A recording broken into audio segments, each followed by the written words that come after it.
Good morning! Hi friends, back to read more to everyone. But specifically, this is for Zom. Hi Zom. Thank you very much for joining the upper echelon of Patreon supporters. My gift to you is reading more of The Little Prince. So the way this is going to work is I'm going to read 7 more chapters. So this is not, one chapter video. This is chapters 8, 9, 10, 11, 12, 13, and 14. All in one video. 7 chapters for the price of one. They're real short chapters, so that's why. So thank you for supporting me on Patreon for April 2018. Very excited to read this weird fucking book. Here we go. Chapter 8. I soon learned to know this flower better. On the Little Prince's planet, the flowers had always been very simple. They had only one ring of petals. They took up no room at all. They were a trouble to nobody. One morning they would appear in the grass, and by night they would have faded peacefully away. But one day, from a seed blown from no one knew where, a new flower had come up. The Little Prince had watched very closely over this small sprout, which was not like any other small sprouts on this planet. It might, you see, have been a new kind of baobab. The shrub, soon stopped growing. That's not where I thought that was going, and began to get ready to produce a flower. The Little Prince, who was present at the first appearance of a huge bud, felt at once that some sort of miraculous apparition must emerge from it. But the flower was not satisfied to complete the preparations for her beauty in the shelter of a green chamber. She chose her colors with the greatest care. She dressed herself slowly. She adjusted her petals one by one. She did not like to wish to go out into the world all rumpled like the field poppies. It was only in the full radiance of her beauty that she wished to appear. Oh yes, she was a coquettish creature, and her mysterious adornment lasted for days and days. Then one morning, exactly at sunrise, she suddenly showed herself. And then there's a little drawing with the sun in the background. Excuse me. And after working with all this painstaking precision, she yawned and said, I am scarcely awake. I beg that you will excuse me. My petals are still all disarranged. But the Little Prince could not restrain his admiration. Oh, how beautiful you are. Am I not? The flower responded sweetly, and it was born at the same moment as the sun. The Little Prince could guess easily enough that she was not any too modest, but how moving and exciting she was. I think it is time for breakfast, she added an instant later, if you would have the kindness to think of my needs. And the Little Prince, completely abashed, went to look for a sprinkling can of fresh water. So he tended to the flower, and then there is a little drawing of him attending to the flower. So, too, she began very quickly to torment him with her vanity, which was, if the truth be known, was a little difficult to deal with. One day, for instance, when she was speaking of her 4 thorns, she said to the Little Prince, "Let the tigers come with their claws." Oh, maybe not. Oh, and then there's a drawing of a... kind of looks like a dog more than a tiger. There are no tigers on my planet, the Little Prince objected. And anyway, tigers do not eat weeds. I am not a weed, the flower replied sweetly. Please excuse me. I am not at all afraid of tigers, she went on. But I have a horror of drafts. I suppose you wouldn't have a screen for me? Oh, there's a little drawing of the Little Prince holding a screen. A horror of drafts, that is bad luck for a plant, remarked the Little Prince, and added to himself, this flower is a very complex creature. Well, aren't we all? At night I want you to put me under a glass globe. It is very cold where you live, in the place I come from. That's weird. Why would she... in the place I come... what? But she interrupted herself at that point. She had come in the form of a seed. She could not have known anything of any other world. Embarrassed over having let herself be caught on the verge of such a naive untruth, she coughed 2 or 3 times in order to put the Little Prince in the wrong. The screen. I was just going to look for it when you spoke to me. Then she forced her cough a little more so that he should suffer from remorse just the same. Can't believe I'm going to say this sentence. This flower is a little manipulative. Can't believe that is a weird sentence. So the Little Prince, in spite of all the goodwill that was inseparable from his love, had soon come to doubt her. He had taken seriously words which were without importance, and it made him very unhappy. I ought not to have listened to her, he confided to me one day. One never ought to listen to the flowers. One should simply look at them and breathe their fragrance. Mine perfumed all my planet. But I did not know how to take pleasure in all her grace.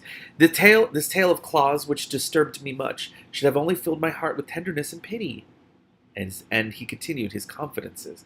The fact is, I did not know how to understand anything. I ought to have judged by deeds and not by words. She cast a fragrance and a radiance over me.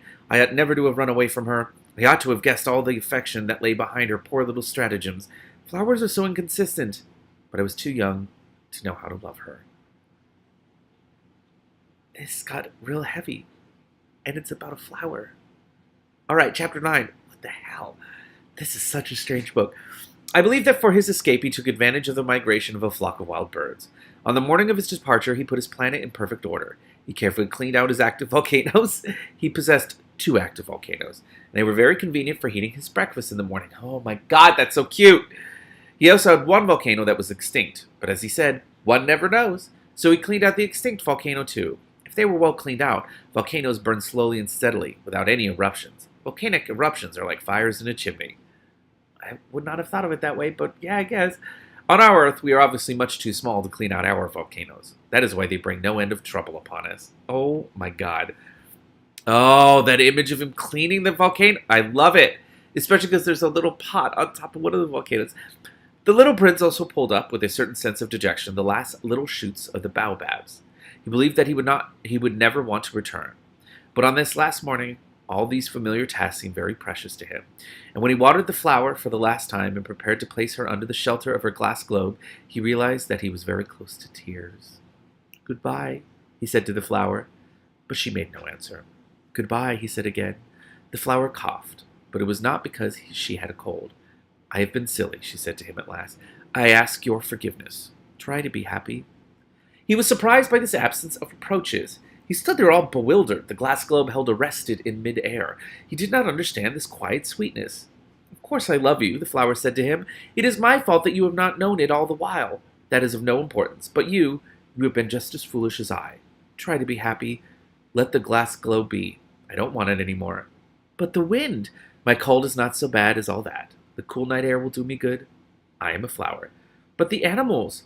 "Well, I must endure the presence of 2 or 3 caterpillars if I wish to become acquainted with the butterflies. It seems they are very beautiful. And if not the butterflies and the caterpillars, who will call upon me, and you will be far away. As for the large animals, I am not at all afraid of any of them. I have my claws." And naively she showed her 4 thorns. Then she added, "Do not linger like this. You have decided to go away. Now go." For she did not want him to see her crying. She was such a proud flower. What is this book? This drawing of him flying away through space with birds. Where do the birds go after that? I don't know. Chapter 10. He found himself in the neighborhood of the asteroids 325.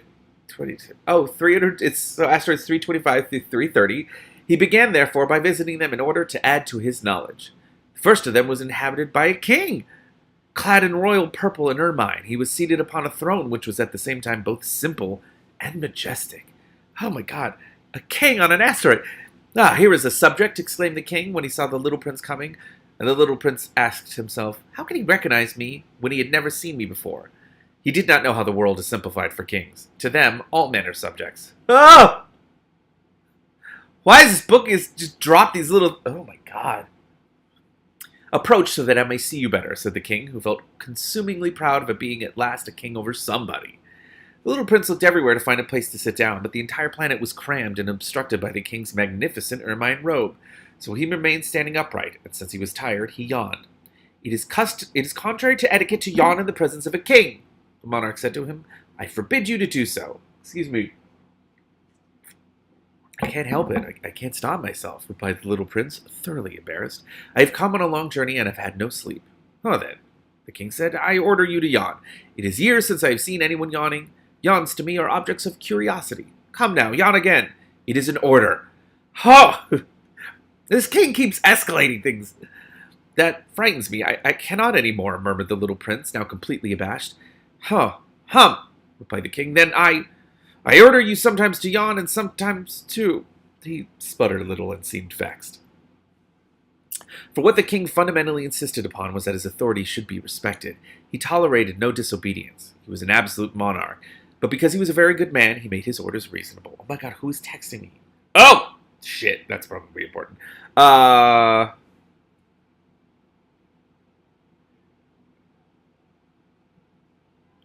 Okay.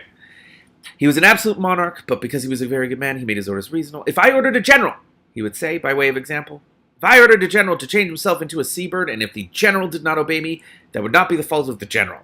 It would be my fault. No! That's a change, too. May I sit down? Came now a timid inquiry from the little prince. I order you to do so, the king answered him, and majestically gathered in a fold of his ermine mantle. The little prince was wondering. The planet was tiny. Over what could this king really rule? Sire, he said to him, I beg that you will excuse my asking you a question. I order you to ask me a question, the king hastened to assure him. Sire, over what do you rule? Over everything, said the king with magnificent simplicity. Over everything? The king made a gesture which took in his planet, the other planets, and all the stars. Over all that, asked the little prince. Over all that, the king answered. For his rule was not only absolute, it was also universal. And the stars obey you? Certainly they do, the king said. They obey instantly. I do not permit insubordination. Such power was a thing for the little prince to marvel at. If he had been master of such complete authority, he would have been able to watch the sunset, not 44 times in one day, but 72, or even 100, or even 200 times, without ever having to move his chair. Because he felt a bit sad as he remembered his little planet which he had forsaken, he plucked up his courage to ask the king a favor. I should like to see a sunset. Do me that kindness. Order the sun to set. Oh, my God. If I ordered a general to fly from one flower to another like a butterfly, or to write a tragic drama, or to change himself into a seabird, and if the general did not carry out that order that he had received, which one of us would be in the wrong? The king demanded. The general or myself? Well, you, said the little prince firmly. Exactly. One must require from each one the duty which each one can perform, the king went on. Accepted authority rests first of all on reason. If you ordered your people to go and throw themselves into the sea, they would rise up in revolution. I have the right to require obedience because my orders are reasonable. Then, my sunset? The little prince reminded him, for he never forgot a question once he had asked it. You shall have your sunset. I shall command it. But, according to my science of government, I shall wait until conditions are favorable. Oh, my God. When will that be? Inquired the little prince. Hum, replied the king, and before saying anything else, he consulted a bulky almanac. That will be this evening about 20 minutes to 8, and you will see how well I am obeyed. The little prince yawned. He was regretting with his lost sunset, and then, too, he was already beginning to be a little bored. I have nothing more to do here, he said to the king, so I shall set out on my way again. Do not go, said the king, who was very proud of having a subject. Do not go. I will make you a minister. What? Minister of what? Minister of justice. But there is nobody here to judge. We do not know that, the king said to him. I have not yet made a complete tour of my kingdom. Oh, my God. Well, if according to the photo, you just have to, turn around. The drawing. Look, this planet's so small, you just turn around and you see the rest of it. I am very old. There is no room here for a carriage, and it tires me to walk. Oh, but I have looked already, said the little prince, turning around to give one more glance to the other side of the planet. On that side, as on this, there was nobody at all. Then you shall judge yourself, the king answered. That is the most difficult thing of all. It is much more difficult to judge oneself than to judge others. If you succeed in judging yourself rightly, then you are indeed a man of true wisdom. Yes, said the little prince, but I can judge myself anywhere. I do not need to live on this planet. Hum, said the king. I have good reason to believe that somewhere on my planet there is an old rat. I hear him at night. You can judge this old rat. From time to time you will condemn him to death. Thus his life will depend on your justice. But you will pardon him on each occasion, for he must be treated thriftily. He is the only one we have. It's kind of cute. I, replied the little prince, do not like to condemn anyone to death, and now I think I will go away. No, said the king. But the little prince, having now completed his preparations for departure, had no wish to grieve the old monarch. If your majesty wishes to be promptly obeyed, he said, he should be able to give me a reasonable order. He should be able, for example, to order me to be gone by the end of 1 minute. It seems to me that conditions are favorable. And as the king made no answer, the little prince hesitated a moment. Then, with a sigh, he took his leave. I make you my ambassador, the king called out hastily. He had a magnificent air of authority. The grown-ups are very strange, the little prince said to himself as he continued on his journey. I mean, isn't that true? 100% true. The grown-ups are very strange. Oh my God, this book is so weird. I love it. All right, chapter 11. The second planet was inhabited by a conceited man who looks like a clown in this drawing, and I don't fuck with clowns. I am about to receive a visit from an admirer, he exclaimed from afar when he first saw the little prince coming. For, to conceited men, all other men are admirers. Good morning, said the little prince. That is a queer hat you are wearing. I forget, it's so cool to, I don't know, I actually really like seeing that word used in one of the earlier concepts for it. Or meanings, I should say. It is a hat for salutes, the conceited man replied. It is to raise and salute when people acclaim me. Fortunately, nobody at all ever passes this way. Yes, said the little prince, who did not understand what the conceited man was talking about. Clap your hands, one against the other, the conceited man now directed him. The little prince clapped his hands. The conceited man raised his hat in a modest salute. This is more entertaining than the visit to the king, the little prince said to himself. As he began again to clap his hands, one against the other, the conceited man again raised his hat in salute. After 5 minutes of this exercise, the little prince grew tired of the game's monotony. And what should one do to make the hat come down? He asked. But the conceited man did not hear him. Conceited people never hear anything but praise. Oh, God! There's so many little nuggets of realness in this. Do you really admire me very much? He demanded of the little prince. What does that mean? Admire. To admire means that you regard me as the handsomest, the best dressed, the richest, and the most intelligent man on this planet. But you are the only man on your planet. Well, drag him. Do me this kindness. Admire me just the same. I admire you, said the little prince, shrugging his shoulders slightly. But what is there in that to interest you so much? And the little prince went away. The grown-ups are certainly very odd, he said to himself as he continued on his journey. Oh, God! I'm really enjoying this song. All right, chapter 12. The next planet was inhabited by a tippler. This was a very short visit, but it plunged the little prince into deep dejection. What is a tippler? What are you doing there? He said to the tippler, whom he found settled down in silence before a collection of empty bottles and also a collection of full bottles. Oh. Like an alcoholic, I guess? This person also looks like a clown in the illustration. I'm drinking, replied the tippler with a lugubrious air. Why are you drinking? Demanded the little prince. So that I may forget, replied the tippler. Okay, wow, we're getting real dark here. Forget what? Inquired the little prince, who already was sorry for him. Forget that I am ashamed, the tippler confessed, hanging his head. Ashamed of what? Insisted the little prince, who wanted to help him. Ashamed of drinking! The tippler brought his speech to an end and shut himself up in an impregnable silence. The little prince went away, puzzled. The grown-ups are certainly very, very odd, he said to himself as he continued on his journey. Oh my God. What is this book turning into? Oh my God. It's so uncomfortable. Chapter 13. The fourth planet belonged to a businessman. This man was so much occupied that he did not even raise his head at the little prince's arrival. By the way, if this guy had oranger hair, he would look like Donald Trump in this illustration. So I'm just going to imagine it's him. Actually, I really don't want to think about him, but still. Good morning, the little prince said to him. Your cigarette has gone out. 3 and 2 make 5. 5 and 7 make 12. 12 and 3 make 15. Good morning. 15 and 7 make 22. 22 and 6 make 28. I haven't had time to light it. 26 and 5 make 31. Phew, that makes 501,622,731. 500 million what? Asked the little prince. Are you still there? 501 million. I can't stop. I have so much to do. I'm concerned with matters of consequence. I don't amuse myself with balderdash. 2 and 5 make 7. 501 million what? Repeated the little prince, who had never in his life had let go of a question once he had asked it. The businessman raised his head. During the 54 years that I have inhabited this planet, I have been disturbed only 3 times. The first time was 22 years ago, when some giddy goose fell from goodness knows where. He made the most frightful noise that resounded all over the place, and I made 4 mistakes in my addition. The second time, 11 years ago, I was disturbed by an attack of rheumatism. I don't exercise enough. I don't get enough exercise. I have no time for loafing. The third time, well, this is it. I was saying then 501 millions.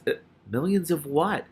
The businessman suddenly realized that there was no hope of being left in peace until he answered this question. Excuse me. Millions of those little objects, he said, which one sometimes sees in the sky. Flies? Oh no, little glittering objects. Bees? Oh no, little golden objects that set lazy men to idle dreaming. As for me, I'm concerned with matters of consequence. There is no time for idle dreaming in my life. Oh, you mean the stars? Yes, that's it, the stars. And what do you do with 500 millions of stars? 501,622,731. I am concerned with matters of consequence. I am accurate. And what do you do with those stars? What do I do with them? Yes, nothing. I own them. Oh shit! Zom, this is fuck.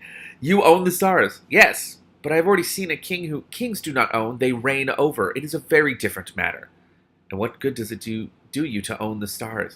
It does me the good of making me rich. Oh shit! This is so simple in some way. In one way, it's very simple, but it's such a devastating indictment of like accruing wealth.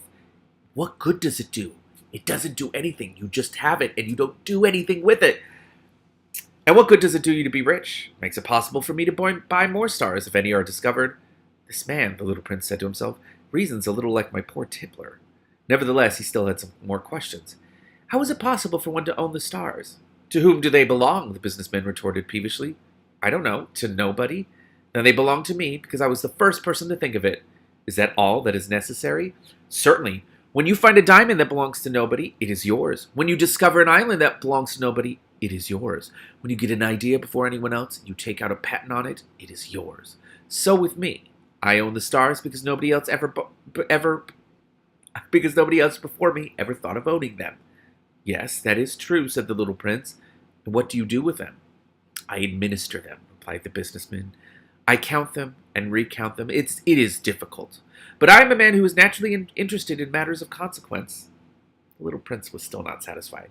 If I owned a silk scarf, he said, I could put it around my neck and take it away with me. If I owned a flower, I could pluck that flower and take it away with me. But you cannot pluck the stars from heaven. No, but I can put them in the bank. Well, whatever does that mean? That means that I write the number of stars on a little paper. And then I put this paper in a drawer and lock it with a key. And that is all? That is enough, said the businessman. That is enough. I really, really like this. It is entertaining, thought the little prince. It is rather poetic, but it is of no great consequence. Pretty much! Oh, God. On matters of consequence, the little prince had ideas which were very different from those of the grown-ups. I myself own a flower, he continued his conversation with the businessman, which I water every day. I own 3 volcanoes, which I clean out every week. For I also clean out the one that is extinct. One never knows. I like the repeating jokes or like the repeating references and whatnot. It is of some use to my volcanoes, and it is of some use to my flower that I own them. But you are of no use to the stars. The businessman opened his mouth, but he found nothing to say in answer, and the little prince went away. The grown-ups are certainly altogether extraordinary, he said simply, talking to himself as he continued on his journey. Oh my God. I love this. Chapter 14. The 5th planet was very strange. It was the smallest of all. There was just enough room on it for a street lamp and a lamplighter. The little prince was not able to reach any explanation of the use of a street lamp and a lamplighter somewhere in the heavens on a planet which had no people and not one house. But he said to himself, nevertheless, it may well be that this man is absurd, but he is not so absurd as the king, the conceited man, the businessman, and the tippler, for at least his work has some meaning. When he lights his street lamp, it is as if he brought one more star to life, or one flower. When he puts out his lamp, he sends the flower or the star to sleep. That is a beautiful occupation, and since it is beautiful, it is truly useful. When he arrived on the planet, he respectfully saluted the lamplighter. Good morning. Why have you just put out your lamp? Those are the orders, replied the lamplighter. Good morning. What are the orders? The orders are that I put out my lamp. Good evening. And he lighted his lamp again. But why have you just lighted it again? Those are the orders, replied the lamplighter. I do not understand, said the little prince. There's nothing to understand, said the lamplighter. Orders are orders. Good morning. And he put out his lamp. Then he mopped his forehead with a handkerchief decorated with red squares. I follow a terrible profession.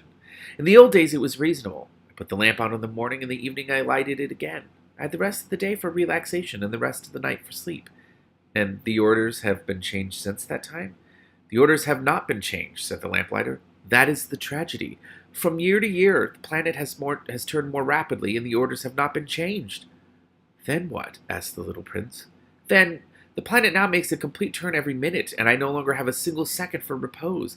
Once every minute I have to light my lamp and put it out. That is very funny. A day lasts only 1 minute here where you live.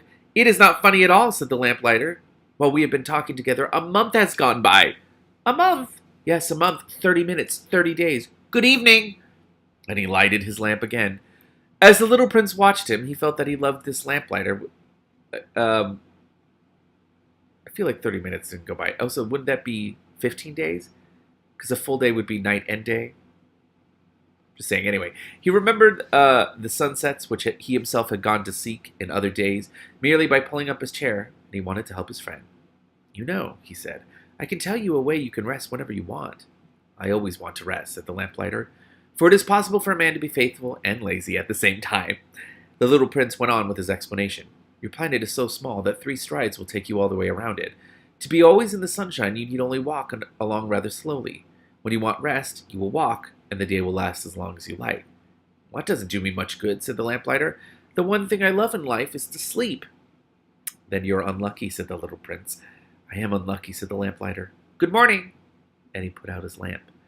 That man, said the little prince to himself as he continued farther on his journey, that man would be scorned by all the others, by the king, by the conceited man, by the tippler, by the businessman.